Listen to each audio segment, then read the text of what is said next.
নামাজ পড়বো কোরআন দিয়ে, সমাজ গড়বো কোরআন দিয়ে। এই কোরআনের আইনের মধ্যে যারা বাধা দিতে চাইবে, উলামা ইকরামদেরকে যারা বাধা দিতে চাইবে, ইসলামের পথকে যারা রুদ্ধ করতে চাইবে, মসজিদের বিরুদ্ধে যারা কথা বলবে, তাদের বিরুদ্ধে ময়দানে এক হাতে কোরআন আর এক হাতে তরবারি নিয়ে ঝাঁপিয়ে পড়তে হবে। ঠিক না বেঠিক?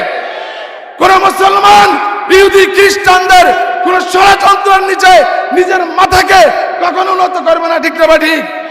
ইসকন যত বাড়াবাড়ি করুক না কেন, বাংলার জমিনে ৯২% মুসলমান, এই দেশে হিন্দু দাদা বাবুদের কোন আইন বাস্তবায়ন হবে না, হতে দেওয়া হবে না। কারা কারা রাজি আছেন?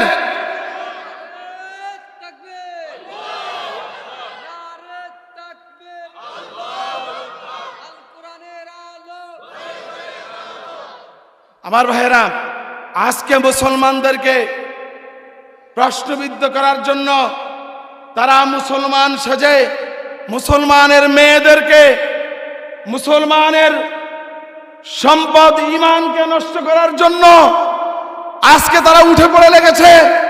ইসকনের যুবকেরা আমাদের মেয়েদেরকে এসে বলে, আপা আসসালামু আলাইকুম, আপনার বুরকা পরা, হিজাব পরা আমার কাছে ভালো লাগে, আমি হিন্দু, আপনি যদি আমাকে কালেমা শিখান আমি মুসলমান হব।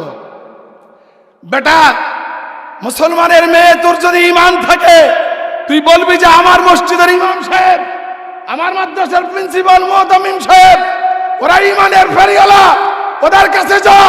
আমি মেয়ে, আমার কাছে কিসের ঈমান খুঁজতে আসে? ঠিক না বেঠিক?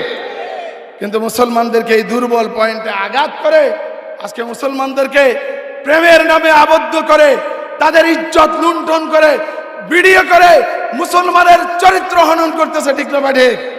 এই ব্যাপারে মুসলমান সজাগ থাকতে হবে। আল্লাহওয়ালাদের জমিন এই বাংলাদেশ, এটা হাজী শরীয়তুল্লাহর জমিন, এটা ওলি আল্লাহদের জমিন, এটা কারি ইব্রাহিম সাহেব রহমতুল্লাহ আলাইহির জমিন, এটা রবীন্দ্রনাথের নয়। ঠিক না বেঠিক? এই জমিনের মধ্যে তোমাদের স্বাদ কখনো মিটবে না। যারা ইসলামের বিরুদ্ধে কথা বলেছে এতদিন, আল্লাহ রাব্বুল আলামিন তাদেরকে শিক্ষা দিয়েছে। ঠিক না বেঠিক? এই জন্য কোরআনের আহ্বান মেনে নেন। আল্লাহ রাব্বুল আলামিন সূরা লোকমানের 15 নম্বর আয়াতে বলতেছে, ওয়াত্তাবি সাবিলা মান আনাবা ইলাইয়া, তোমাদের মাঝে যারা আমার বিধান মেনে নেয় তোমরা তাদেরকে মেনে নাও। তোমাদেরকে সবাইকে আমার কাছে ফিরে আসতে হবে। সুম্মা ইলাইয়া মারজিউকুম, তোমরা আমার কাছে ফিরে আসতে হবে। ফাউনাব্বিকুম বিমা কুনতুম তা'মালুন, তোমাদের মধ্যে যারা আল্লাহওয়ালা ছিল, যারা ইসলাম নিয়ে, কোরআন নিয়ে তোমাদের দ্বারে দ্বারে গিয়েছে, তাদেরকে অনুসরণ না করলে আল্লাহ রাব্বুল আলামিন আমাদেরকে হেদায়েত দিবেন না।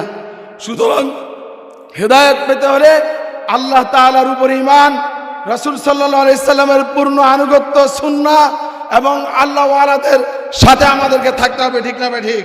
আল্লাহ রাব্বুল আলামিন আমাদেরকে নির্দেশ দিয়েছেন, ইয়া আইয়ুহাল্লাযীনা আমানুত্তাকুল্লাহ ওয়া কুনু মা'আস সাদিকিন, হে মুমিনগণ, তোমরা আল্লাহওয়ালাদের সাথী হয়ে যাও, তোমরা সত্যবাদীদের সাথী হয়ে যাও, যারা সিদ্দিক তাদের সাথী হয়ে যাও। আমার প্রিয় ভাইরা, সিদ্দিকদের সাথী হতে, সত্যবাদীদের সাথী হতে আল্লাহ তাআলা বলেছেন। এটা দ্বারা আল্লাহ তাআলা কি বুঝিয়েছেন? এই কোরআন রাসূলুল্লাহকে কে দিয়েছেন? জোরে বলেন না, কে দিয়েছেন? যত শক্তি আছে তত শক্তি দিয়ে বলেন, কে দিয়েছেন? আপনাকে আল্লাহ বলতে ভয় পান? নামাজ পড়েন কি দিয়ে? জোরে বলেন, কি দিয়ে? আপনি আজান দেন কি দিয়ে? জন্ম হইলে আপনাকে কি দিয়ে সংবর্ধনা জানায়? মরে গেলে কি দিয়ে বিদায় দেয়? সুতরাং এই আল্লাহু আকবার শুধু মসজিদে থাকবে না, এই আল্লাহু আকবার রাজপথে যখন কায়েম হবে তখনই মানুষ শান্তি পাবে। ঠিক না বেঠিক? আল্লাহ তাআলা এই কোরআন দিয়েছেন রাসূলকে। এই কোরআনের ভিতরে সূরা লোকমানের 15 নম্বর আয়াতে আল্লাহ তাআলা বলেছেন যে তোমরা আমার আল্লাহওয়ালাদের সাথী হয়ে যাও।